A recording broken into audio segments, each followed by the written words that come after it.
Hey you all, so I haven't been here for a little minute with my Tell 'em Tuesday because I haven't had a lot to report on from the shows, but there has been a little action here lately.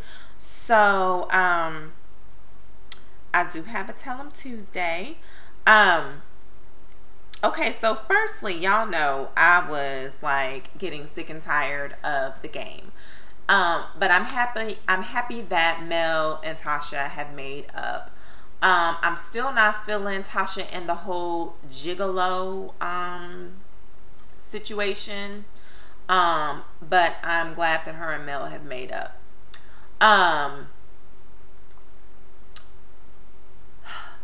Basketball Wives. Okay.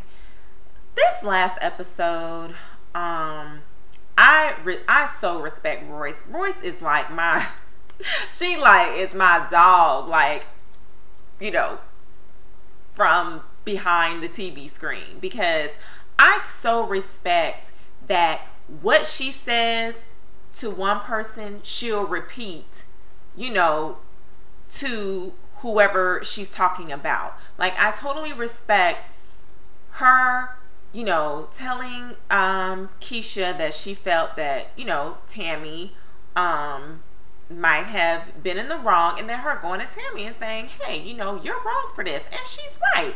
Tammy, yes, you know, Keisha was a little, you know, condescending with her comments, but the truth of the matter is that they have acted a fool at every charity event that has been filmed. Okay, yeah, the charity event with old girl who got engaged to is it Rafer something, where the whole food stamps incident occurred. Okay, then you had the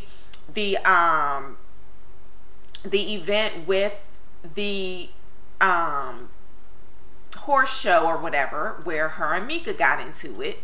Okay, then, you know, Evelyn acted a fool at the charity, not Evelyn, Susie got drunk, you know, at the charity event that she was invited to by Keisha. So, I mean, they have a track record of acting a fool at charity events. So, it's no wonder that, you know, Keisha felt that she should have kind of, you know, let them know, hey, no clowning, okay? But, you know, that bit and more bit. I was like, okay. But yeah, so Tammy needs to just simmer down. Evelyn and Jen, like the whole "you're not about this life" or whatever. What life was Evelyn referring to? The non-married life? The non-basketball wife life? I don't understand, because, and I so cackled when Jen was like, I'm college educated, you know, I'm not gonna repeat myself. Like, I was like, ooh. I mean, you know, not saying that, you know, college educated people are better than people with no post-secondary education, but I just thought, you know, that it was a nice jab, since Evelyn, you know, is just so stank and has really not accomplished anything on her own merit. You know, the store, I'm sure she opened with the money that she stacked away while she was dating her ex, or engaged to her ex, or whatever, you know. So please, you know, she got pregnant early and lucked out and started dating, you know, people in the entertainment industry, and was able to land somebody who pretty much took care of her and her child. So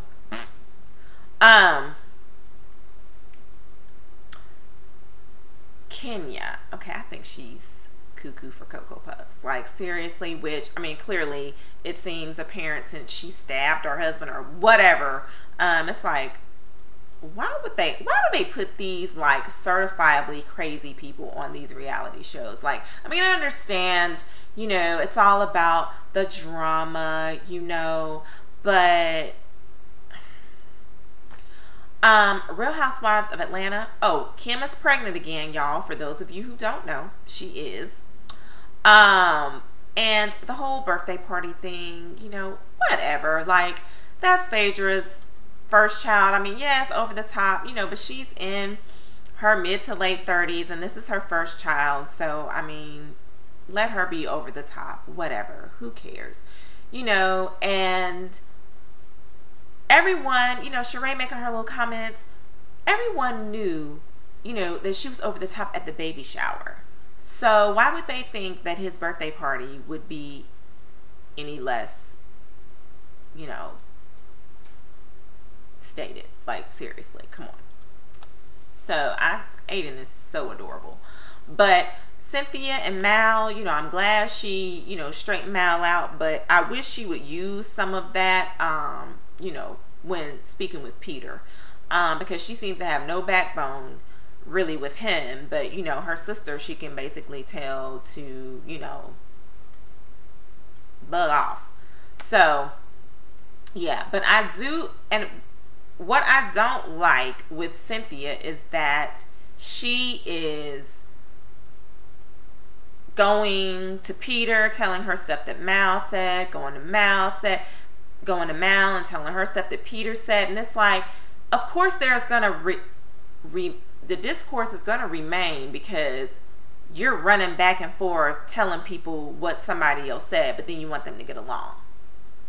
I mean, it's ridiculous. And I feel that, you know, she talks too much about her relationship. You know, whatever happens in her marriage, she needs to keep in her marriage. She should not involve her sister or her mother at all. I think that's why a lot of relationships, you know, have issues, because too many people are involved. You know, so that's that. Marlo, and, you know, the whole lying to Lawrence. She has released a statement basically explaining why she did not come clean with him at that moment, basically blaming Sheree. You know, that she's, you know, the way that she was approached with it, you know, Sheree's being messy, yada, yada, yada, yada. Which, I mean, Sheree has been playing that, you know, messy role this season. And, you know, it's getting a little annoying. I'm glad that Kim and Candy, you know, had a meeting of the minds and seemed to be heading in a positive direction in their friendship. I think that's about it for that. Then Lala Full Court Life came on last night. I really feel that, you know, Charlemagne and her cousin, you know, all of them, I really feel that they should not have said what they said about that assistant or whatever. Because when you have no proof, you know, you have things are unfounded, you shouldn't say things to cast doubt, you know, on someone else, especially someone that you love. I think that they shouldn't have done that. And then, I mean, but I'm not saying that Carmelo Anthony is a cheater, but I mean, athletes, honestly, I feel that anyone in the entertainment industry, especially men, are more than likely going to cheat. Like, you know, I don't care, like, how freaky their wife is or how beautiful she is or whatever. I just feel that because they have so much access and they're traveling all the time, they're away from their girlfriends, fiancés, spouses, whatever, and I just think the temptation is too great, you know, and that most of them can't handle it. That's just my opinion. And, you know, from what I have, you know, heard, most of the time, you know, when people in the entertainment industry get a divorce, is some infidelity, you know, mixed in there somewhere. So, I mean, I just feel that, you know, the more access, the more unlikely it is for someone to be faithful. That's just my opinion, you know, that's just me. But then I watched the June Ambrose show. I really did not want that whole episode to be about what's her face starts with an M. I think she should have just been like for 30 minutes or whatever. Was it show an hour? or was it 30 minutes? Whatever, half, the show was 30 minutes. She should have only been on there for 15. Or, you know, whatever. I just felt that it was just too drawn out with that one client. So hopefully it'll kind of, you know, get a little amped up a little bit more. But I love June Ambrose, and I thought everything that June wore was just hot on the episode. Mob Wives. Okay, y'all know I'm about sick of Renee. Junior! I'm so sick of her and all the screaming and the yelling as though it's necessary, as though getting loud, you know, makes the point any more clear. It really doesn't. And I am like really aggravated with her running back and forth. Like I was really mad at her for telling Ramona what Drita texted her.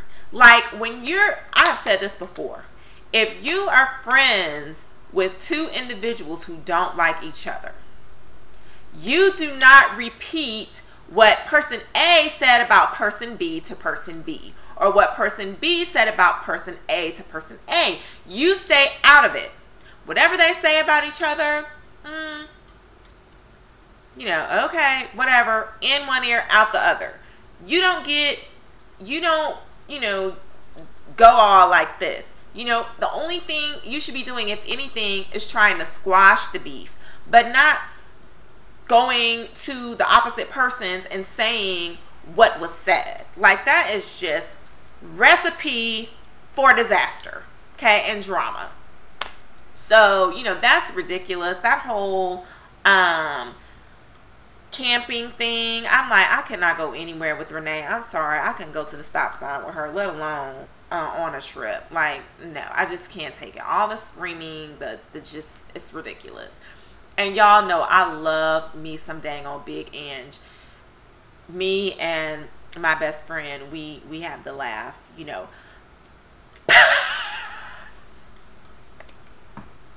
So we do that all the time when we're talking to each other. We're like, we do our little Big Ange voices. I gotta find me a wise guy.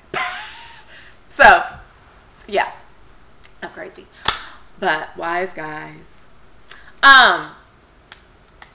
So that's that. Okay, Braxton Family Values. My DVR did not record it, but I did hear that Evelyn broke up with Doc, which I already figured because I watched the Dr. Phil show with the Braxton sisters and Evelyn on there, and I saw no engagement ring.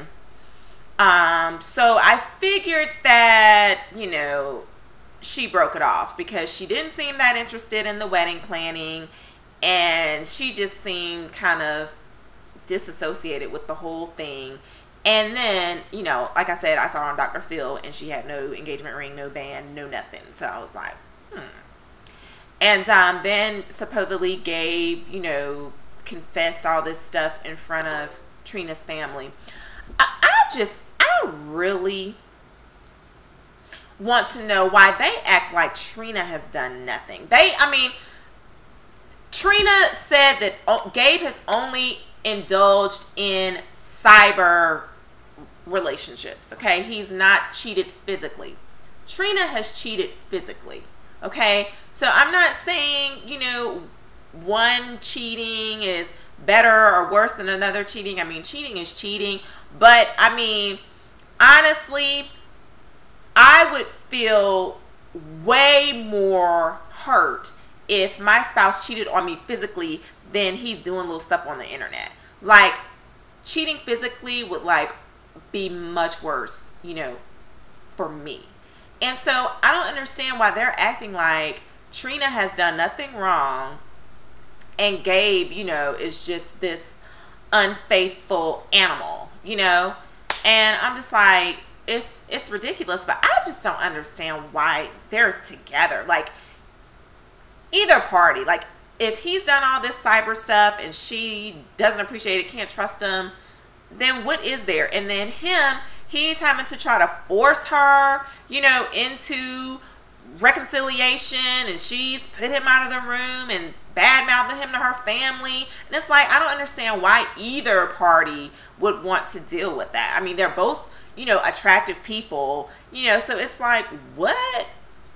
is the problem? Like, why stay in an unhappy situation? I really, you know, I don't know. And I don't know if her kids are by Gabe or if they're from, I think at least one of them is from a previous relationship, and I'm not sure if the other one is as well or what. But I mean, if he's not the biological father of the kids either, I mean, I don't get it. But I think that's it, y'all. All right, this video has been like long enough.